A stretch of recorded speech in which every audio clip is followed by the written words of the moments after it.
கிறிஸ்துவுக்குள் பிரியமானவர்களே, உங்கள் எல்லாருக்கும் மகிழ்ச்சியான கிறிஸ்துமஸ் நல்வாழ்த்துக்களை தெரிவித்துக் கொள்கின்றேன். இந்த நாள் நம்ம எல்லாருக்கும் ஒரு மகிழ்ச்சியின் நாள். முழு உலகத்துக்குமே இந்த நாள் சந்தோஷத்தின் நாள். ஏன் தெரியுமா? வானாதி வானங்களும் கொள்ளாத தேவாதி தேவனுடைய குமாரன் இயேசு இந்த பூமியில் வந்து பிறந்த இந்த நாள் நம்ம எல்லாருக்கும் மகிழ்ச்சியின் நாள். நீங்கள் இன்றைக்கு இந்த நாளை மகிழ்ச்சியோடு கொண்டாட வேண்டும். ஏன் தெரியுமா? நாம் பிறந்த நாளையே நாம் சந்தோஷமாய் கொண்டாடுகிறோமே. அப்படி என்றால் நமக்கு இரட்சகராய் வந்த இந்த ஆண்டவருடைய பிறந்த நாளை மகிழ்ச்சியாக கொண்டாட வேண்டியது எவ்வளவு ஒரு உண்மை. உங்களுக்காக வேதத்திலிருந்து ஒரு வசனத்தை நான் வாசிக்க விரும்புகிறேன். லூக்கா எழுதின சுவிசேஷம் 2ஆம் அதிகாரம் 10வது வசனம். தேவதூதன் அவர்களை நோக்கி, பயப்படாதிருங்கள், இதோ எல்லா ஜனத்துக்கும் மிகுந்த சந்தோஷத்தை உண்டாக்கும் நற்செய்தியை உங்களுக்கு அறிவிக்கிறேன். இன்று கர்த்தராகிய கிறிஸ்து என்னும் இரட்சகர் உங்களுக்கு தாவீதின் ஊரிலே பிறந்திருக்கிறார். தேவதூதன் ஒரு நற்செய்தியை சொல்லுகிறார். என்ன நற்செய்தி? உங்கள் எல்லாருக்கும் மிகுந்த சந்தோஷத்தை உண்டாக்கும் நற்செய்தி. அது என்ன மிகுந்த சந்தோஷம்? இந்த உலகத்திலே பலவிதமான சந்தோஷங்கள் இருக்கிறது. ஒருவேளை இந்த பண்டிகை நாளிலே புத்தாடை அணிவதும் நல்ல ஆகாரங்களை உண்ணுவதும் விருந்து சமைப்பதும் சந்தோஷமா இருக்கலாம். ஆனால் அதற்கு மேலான ஒரு சந்தோஷம் இருக்கிறது. அதற்கு பெயர்தான் மிகுந்த சந்தோஷம். இந்த சந்தோஷத்துக்கு அளவே இல்லை, எல்லையே இல்லை. ஏன் தெரியுமா? இந்த முழு உலகமும் இந்த இரட்சகரை எதிர்பார்த்திருந்தது. இந்த இரட்சகருக்காக ஏங்கி இருந்தது. ஐயோ, ஏதேனிலே பாவம் செய்த எங்கள் முற்பிதாக்களின் பாவத்தின் நிமித்தம் நாங்களெல்லாம் சாபத்திற்குள் தள்ளப்பட்டோமே, நாங்களெல்லாம் கண்ணீருக்குள் வாழுகிறோமே, எங்களை மீட்க இரட்சகர் என்று வருவார் என்று எல்லாரும் ஏங்கிக் கொண்டிருந்தார்கள். அந்த ஏக்கத்திற்கு பதிலாகத்தான் இரட்சகர் பூமியில் வந்தார். இரட்சகர் என்றால் எல்லா விதமான பாவத்தில் இருந்தும் சாபத்தில் இருந்தும் வியாதியில் இருந்தும் மீட்டு ரட்சிக்கிறவர் என்பதுதான் அதன் பொருள். இன்றைக்கு உங்களுக்கு ஒரு இரட்சகர் பிறந்திருக்கிறார். உங்களை ரட்சிக்க, உங்களுடைய எல்லா சூழ்நிலைகளையும் மாற்றத்தான் இந்த இரட்சகர் இயேசு பிறந்தார். சரி, இந்த இரட்சகர் பிறந்தது நிமித்தம் எத்தனையோ ஆசீர்வாதங்கள் நமக்கு கொடுக்கப்படுகிறது என்று வேதம் சொல்லுகிறது. சுருக்கமாய் இரட்சகர் பிறந்ததினால் கிடைக்கிற 5 ஆசீர்வாதங்களை உங்களோடு கூட பகிர்ந்து கொள்ள விரும்புகிறேன். இங்கே நாம் வாசித்தோம், எல்லா ஜனத்துக்கும் மிகுந்த சந்தோஷம். உங்களுக்கு வாழ்வில் பல கஷ்டங்கள் இருக்கலாம், சில காரியங்களை சந்தோஷமாய் நினைக்கலாம். ஆனால் இயேசு உங்கள் உள்ளத்தில் பிறக்கும் பொழுது மிகுந்த சந்தோஷத்தை உங்களுக்கு ஆசீர்வாதமாய் கொடுக்கின்றார். இந்த சந்தோஷம் உலகம் கொடுக்கக்கூடாத ஒரு சந்தோஷம். இந்த சந்தோஷம் உலகத்தால் எடுக்க முடியாத ஒரு சந்தோஷம். ஆகவேதான் இயேசுவை இரட்சகராய் இருதயத்தில் ஏற்றுக்கொண்ட உங்களுக்கு இந்த மிகுந்த சந்தோஷத்தை ஆண்டவர் கொடுக்கிறார். தூதர்கள் பாடின பாடலில் சொல்லப்பட்ட இன்னொரு காரியம், உன்னதத்தில் இருக்கிற தேவனுக்கு மகிமையும் பூமியிலே சமாதானம். இந்த பூமி எதற்காக ஏங்கி தவிக்கிறது? ஒவ்வொரு தனி மனிதர்களும் எதற்காக ஏங்கி தவிக்கிறார்கள் தெரியுமா? எனக்கு சமாதானம் வேண்டும், எனக்கு உலகத்தில் என்ன ஆசீர்வாதம் இருக்கிறதோ இல்லையோ, ஐ நீட் பீஸ். இதுதான் ஒவ்வொரு தனி மனிதனின் ஏக்கமும் எதிர்பார்ப்பும்.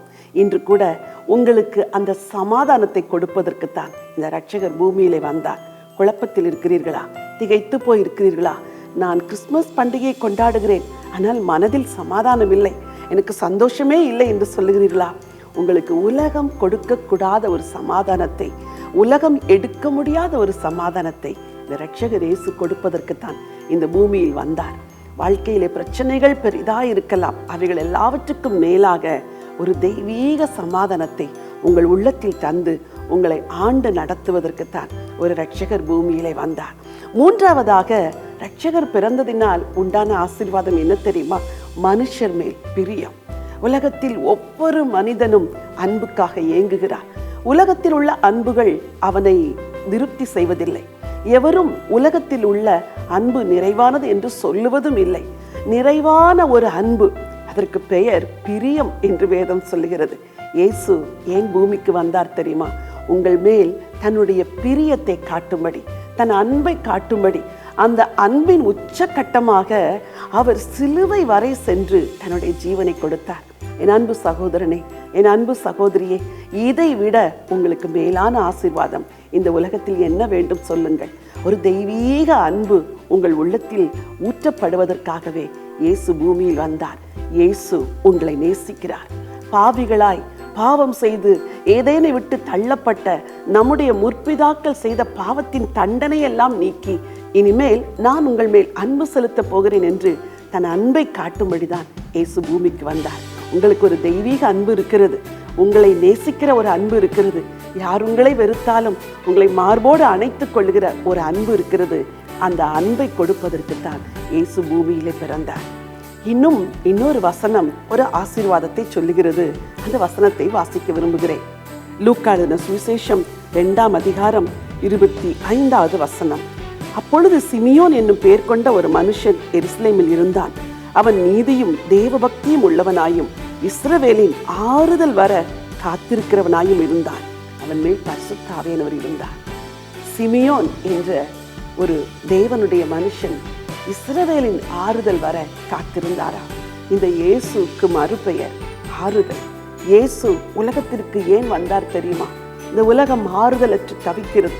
மரணம் என்ற ஒரு காரியம் இந்த உலகத்தில் உள்ள எல்லா ஜனங்களுடைய இருதயத்திலும் இருக்கிற சந்தோஷத்தையும் சமாதானத்தையும் எடுத்து போடுகிறது. மரணத்தை ஜெயிக்கும்படியாகவே இயேசு பூமிக்கு வந்தார். மரணத்தை ஜெயித்து மரணமில்லாத ஒரு நித்திய வாழ்வை தன் மக்களுக்கு கொடுத்து அவர்களை ஆறுதல் படுத்த, அவர்களை ஆற்றி தேற்றத்தான் இயேசு பூமிக்கு வந்தார்.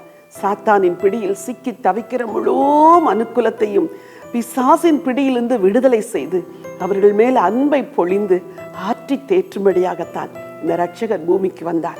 இன்றைக்கு ஒருவேளை என் வார்த்தையை கேட்டுக்கொண்டிருக்கிற நீங்கள் இருதயத்தில் ஆறுதல் இல்லாமல் இருக்கலாம். கிறிஸ்துமஸின் மகிழ்ச்சி இல்லாமல் இந்த வார்த்தையை கேட்டுக்கொண்டிருக்கலாம். உங்களுக்கு ஒரு நற்செய்தியை சொல்லுகிறேன். இஸ்ரவேலின் ஆறுதல் ஆகிய இயேசு இன்றைக்கு உங்கள் இருதயத்தையும் தன்னுடைய ஆறுதலினால் நிறைப்பார். எந்த துன்பத்தையும் துக்கத்தையும் அவர் நீக்கி போடுவார்.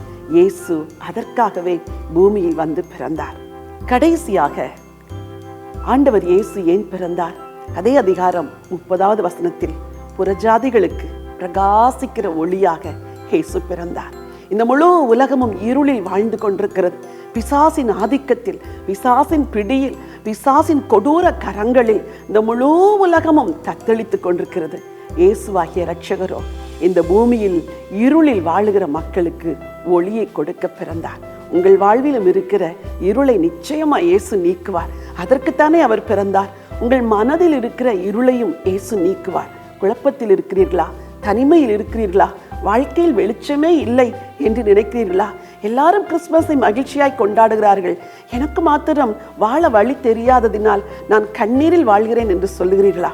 உங்கள் வாழ்க்கையை ஒளிமயமாக்குகிற ஒரு ஆண்டவர் உங்களுக்காக பிறந்திருக்கிறார். தைரியம் கொள்ளுங்கள். இந்த இரட்சகர் இயேசுவை பற்றி கொள்ளுங்கள். அவர் உங்களுக்கு சந்தோஷத்தை தர, உங்களுக்கு சமாதானத்தை தர, உங்களுக்கு ஆறுதலை தர, உங்களுக்கு வெளிச்சத்தை தர, உங்கள் மேல் அன்பு காட்டி உங்களை மகனாய் மகளாய் ஏற்றுக்கொள்ளத்தான் இந்த பூமியில் பிறந்தார். இந்த புவி வாழ்வு முடிந்த பிறகு உங்களை பரலோகத்திற்கு மறுவாழ்வுக்கு அழைத்து செல்வார். அதற்கெனத்தான் இயேசு பூமியில் பிறந்தார்.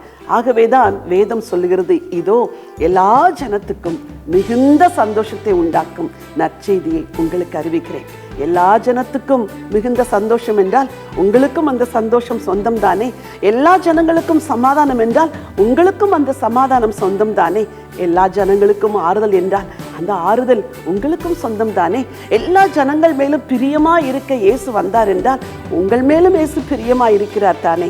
எல்லாருக்கும் ஒளி தர வந்த ஒளியாகிய இயேசு இன்றைக்கு உங்கள் வாழ்வில் ஒளியேற்றுவார். உங்கள் வாழ்வில் சந்தோஷத்தை கொடுப்பார்.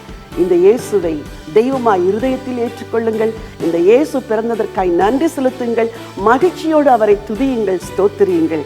கிறிஸ்துமஸ் தருகிற சந்தோஷம், சமாதானம் உங்கள் இருதயத்தை நிரப்பட்டும். உங்களுக்காய் நான் ஜெபிக்கட்டுமா?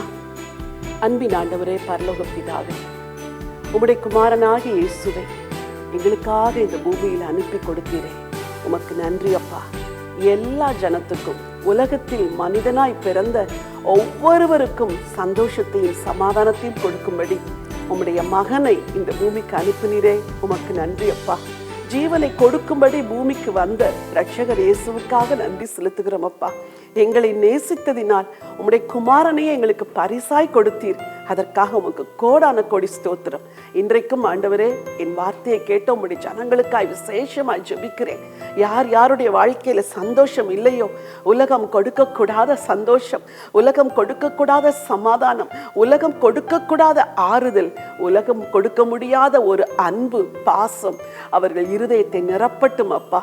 ஆண்டவரே, புறஜாதிகளுக்கு ஒளியாய் வந்த இயேசு என்று நாங்கள் வேதத்தில் வாசித்தோமே, உம்முடைய பிள்ளைகளுடைய வாழ்க்கையிலும் இருதயத்திலும் குடும்பத்திலும் இருக்கிற எல்லா இருளும் நீங்கட்டும் ஆண்டவரே, வெளிச்சம் உண்டாகட்டும் என்று சொல்லி அடியாள் ஜெபம் பண்ணுகிறேன். இயேசு பிறந்த இந்த பெரிய நற்செய்தி எங்களுக்கு கொடுக்கிற இந்த சந்தோஷத்துக்காய் நன்றி.